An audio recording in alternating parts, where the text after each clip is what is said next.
Hi everyone, this is part 2 of lesson 6, The 100 Dresses 2, written by Al Bosser Esther.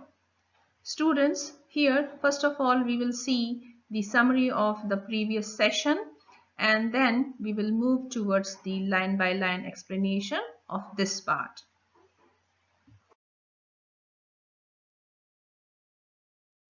First thing first, let's have a quick look on the summary of the story till now. While the students are observing the drawings hung all around the class, a note comes from principal's office. Miss Mason reads that note many a times and becomes serious. She orders the students to return to their seats and reads out that note in front of the class. That note is a letter from Vanda's father in which he has informed about the withdrawal of Vanda and Jack from the school and shifting of his family to a big city where no one would make fun of the long and uncommon names of his children. After the reading of that note, the silence spreads in the class. All are in shock, including Miss Mason. After a pause, Miss Mason addresses the class with great disappointment. She instructs the students to introspect the whole episode and not to repeat it in coming future. Now the regular class starts and children get busy completing the assigned tasks, but Maddie remains uncomfortable from within. She recalls all the episode and finds herself guilty of not opposing Peggy when she made fun of Vanda. Finally, she decides to find Vanda and plans to visit Bogan's Heights. After school, Peggy also joins her and both of them reach to Vanda's house but do not find her as she has already left the city. At night, Maddie feels restless. She is unable to sleep. She thinks hard and comes on an important conclusion that she was never going to stand by and say nothing again, and she would never make anybody else that unhappy again. So students, this was the summary of the previous session. Now we will move on with the remaining part of the story.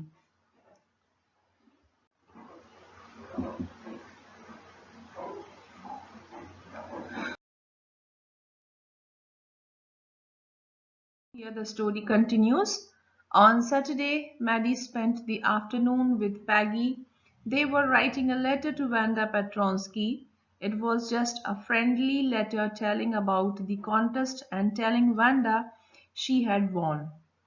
They told her how pretty her drawings were, and they asked her if she liked where she was living and if she liked her new teacher. So here students, on Saturday, these two girls, Maddie and Peggy, both of them sat together in the afternoon and they started to write a letter to Wanda Petronsky.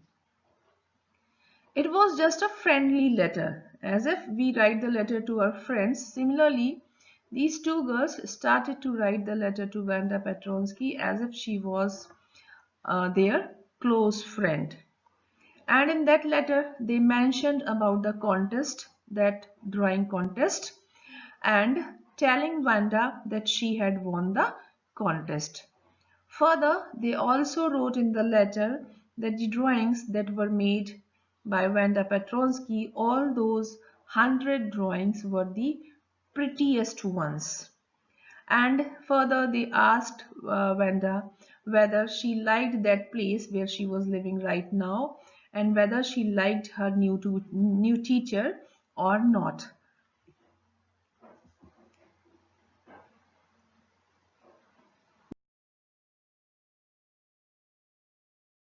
They had meant to say they were sorry, but it ended up with their just writing a friendly letter, the kind they would have written to any good friend. And they signed it with lots of X's for love. They mailed the letter to Bogan's Heights, writing "Please forward" on the envelope.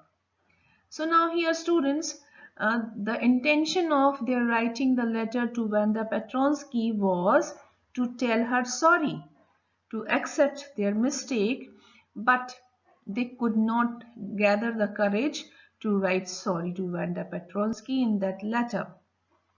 They tried very hard, but still they ended up writing simply a friendly letter in which they mentioned the general things. They could not say sorry to Wanda Petronsky in that letter.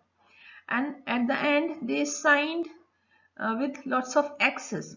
X's, it is usually used as a light-hearted way of expressing affection, sincerity, or deep friendship. So at the end, both of them, they signed the letter with lots of X's representing their love to Vanda. And then finally, they mailed the letter to Bogan's Heights, and on that they wrote, "Please forward," so that the letter from Bogan's Heights would be forwarded to that place where right now Vanda was residing with her family.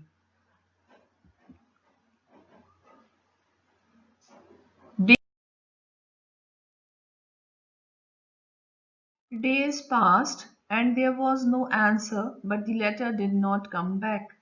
So maybe Vanda had received it. Perhaps she was so hurt and angry she was not going to answer. You could not blame her. Now after the passing of many days, still these two girls could not get any answer from Vanda's side. Neither the letter that was posted by them returned. So they concluded with this that Vanda had received the letter. But because she was very angry and hurt, so did not answer, and she could not be blamed for it because something wrong had happened with her in the class, and that was the reason why she was not interested in returning the letter to Peggy and Maddie.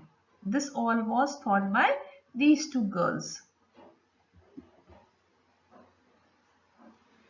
Weeks Weeks went by and still Vanda did not answer.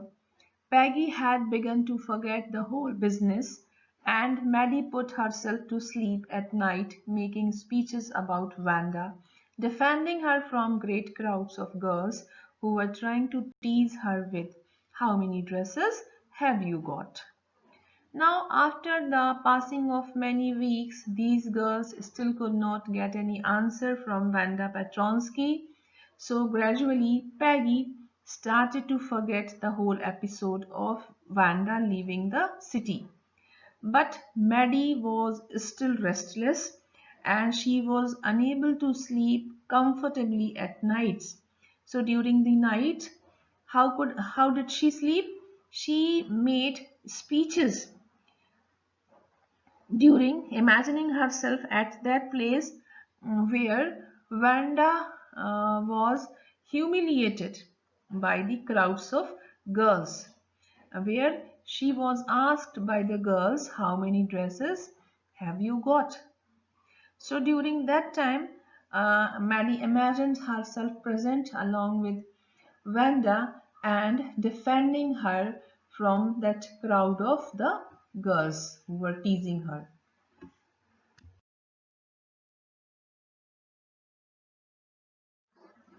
And before Vanda could press her lips together in a tight line, the way she did before answering, Maddie would cry out, "Stop!" Then everybody would feel ashamed the way she used to feel. So now here, Maddie is imagining that uh, the moment when Vanda would try to answer, but before that, Maddie would interrupt by shouting aloud, "Stop!" And then everybody, means all those girls who would be humiliating Vanda, they would stop, they would feel ashamed in the same manner as Maddie was feeling at the time when Peggy would be making fun of Vanda.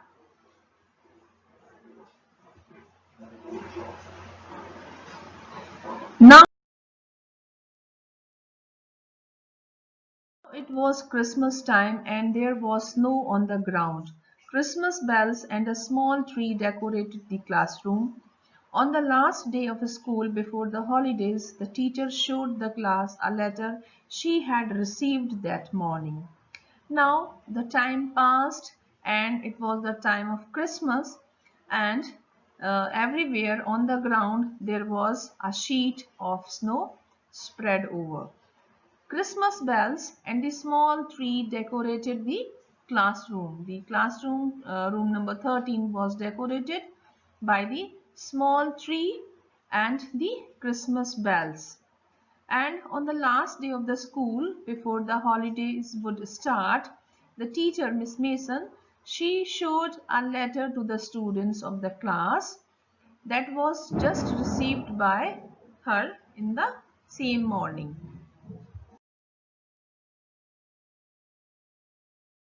Remember Vanda Petronsky, the gifted little artist who won the drawing contest? Well, she has written me and I am glad to know where she lives because now I can send her medal. I want to read her letter to you. The class sat up with a sudden interest and listened intently. So now students here, teacher Miss Mason, she asks the children of the class that did they remember Vanda Petronsky, that little gifted artist who won the drawing contest. Now next she informs the class that Vanda has written a letter to her and now she is happy to know where she lives because she is now in the condition to send her the medal that she had won in the drawing contest. Further, teacher tells the class that she wants to read the letter to all the students of the class. Listening this, all the children in the class, they sit straight with showing sudden interest and they listen intently the letter that is going to be read by Miss Mason. Now this is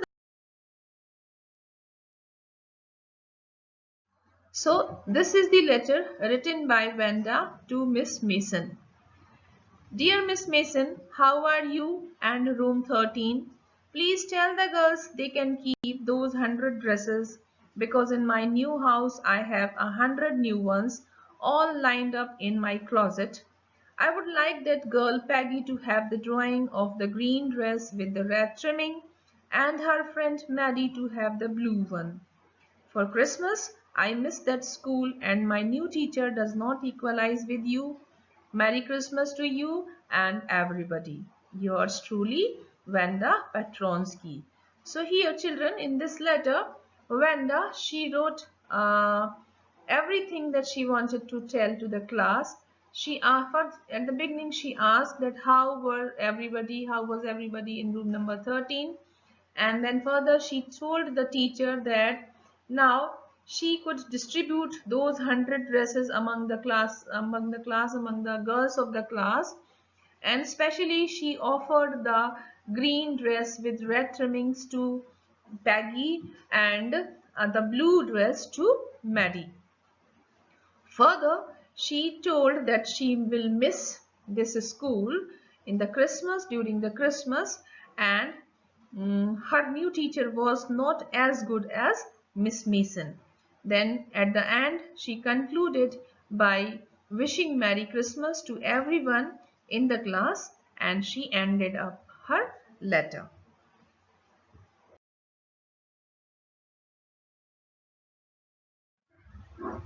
On the way home from school, Maddie and Peggy held their drawings very carefully.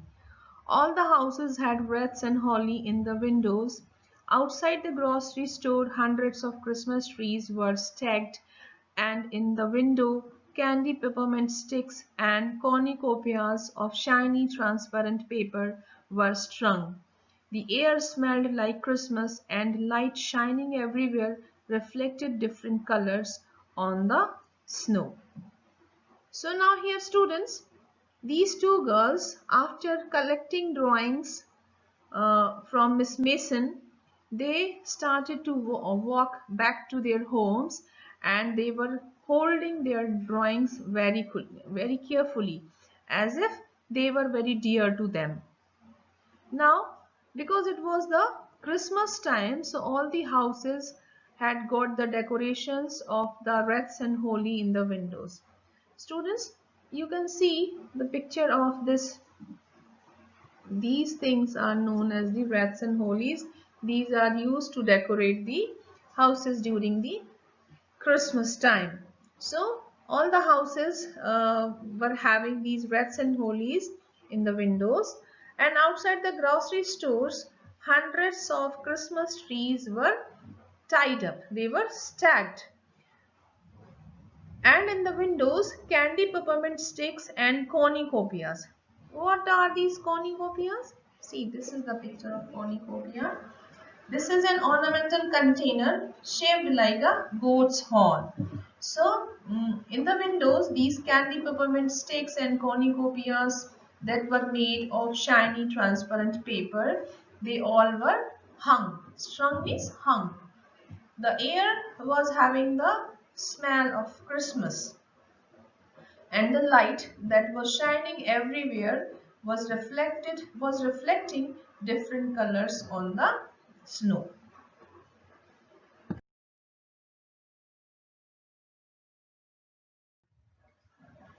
Boy, said Peggy, this shows she really likes us. It shows she got our letter, and this is her way of saying that everything is all right. And that's that. I hope so, said Maddie sadly. She felt sad because she knew she would never see the little tight-lipped Polish girl again and couldn't ever really make things right between them. Now, students, here in this paragraph, you can see the difference of thoughts between these two girls, Peggy and Maddie. Listening the letter from Wanda, Peggy becomes surprised, and with surprise, she says that this letter or this distribution of the dresses amongst the girls of the class shows that Wanda really liked all of them, and that was her way of saying that everything was all right among them. But Maddie, she is not feeling like Peggy. She is still sad, and with sadness, she says to Peggy that I hope so that everything is all right amongst us.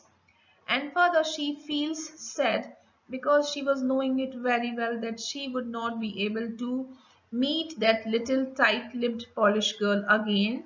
And in reality, she would not be able to make things correct between them.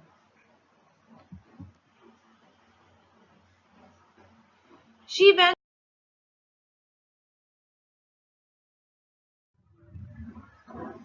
She went home and she pinned her drawing over a torn place in the pink flowered wallpaper in the bedroom. The shabby room came alive from the brilliancy of the colors.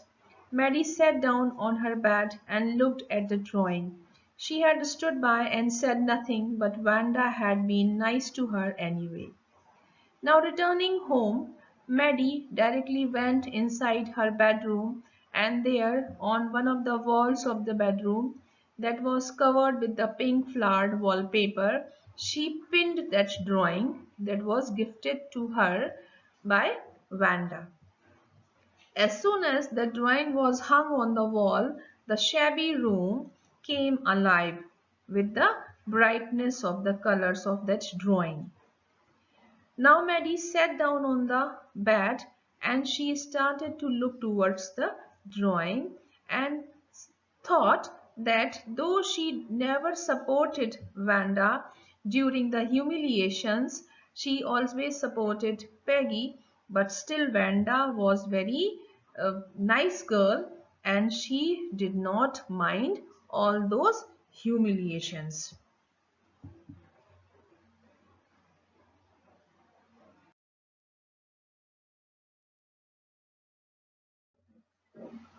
Tears blurred her eyes and she gazed for a long time at the picture. Then hastily she rubbed her eyes and studied it intently. The colors in the dress were so vivid that she had scarcely noticed the face and head of the drawing. Now, imagining the kindness of Vanda, Maddie started to cry, and her eyes got blurred with tears, and she continued to gaze the picture for a long time. Then suddenly she wiped away all the tears from her eyes, and hastily, very quickly, she rubbed the eyes and studied the picture attentively, very closely. And what did she notice? That the colors of that drawing were so bright, so vivid, that she hardly noticed the face and the head of the drawing. So when she noticed it intently, she found, what did she find? That it was her own face.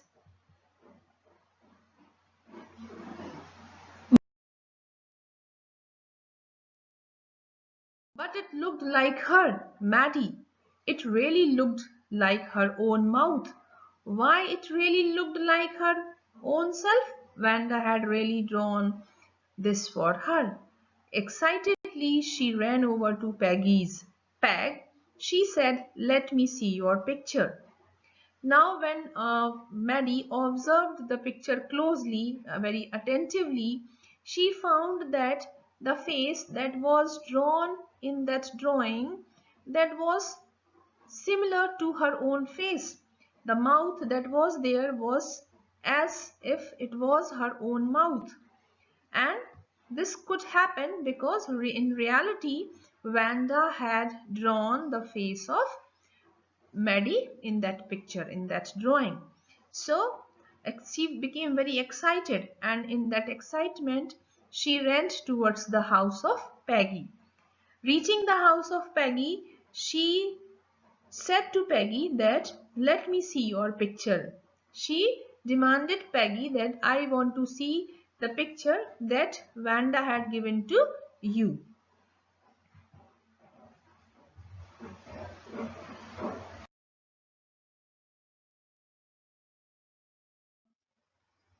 What's the matter?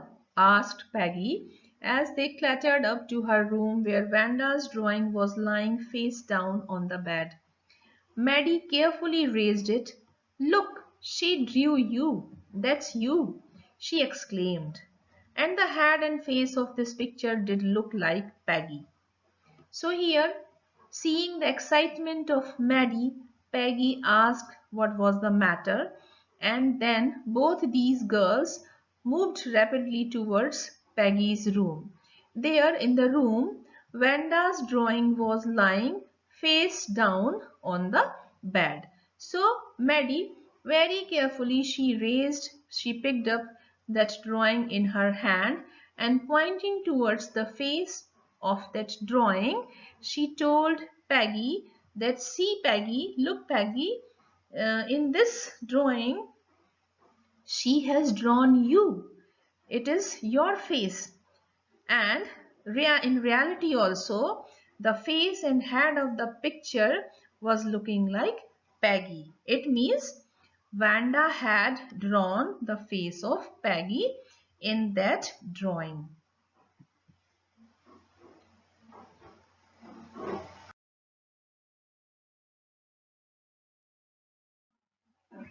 What did I say? Said Peggy. She must have really liked us anyway. Yes, she must have, agreed Maddie, and she blinked away the tears that came every time she thought of Vanda standing alone in that sunny spot in the schoolyard, looking stolidly over at the group of laughing girls after she had walked off, after she had said, sure, 100 of them all lined up. So now here, seeing the face of herself in the drawing of Vanda, Peggy becomes very happy, and with happiness she exclaims that she was right, that Vanda was liking these two girls. And this time Maddie also agreed with Peggy. She wiped away the tears from her eyes that were always coming to her eyes whenever she had a thought of Vanda standing alone in the sunny day in the school compound and looking towards the group of girls who were laughing on her with a very calm and quiet manner without showing any emotion or excitement. So, in this way, these two girls came to know that Vanda was really had a liking for both of them. So now here the story comes to an end and it makes us realize how people feel when they are exposed to any sort of discrimination, whether it is a racial discrimination or it is on the basis of the financial status. So now we have reached to the end of this explanation part. I hope you all have understood it very well. Very soon we will meet with some other topic. Till then, all of you take care of yourself. Okay, bye.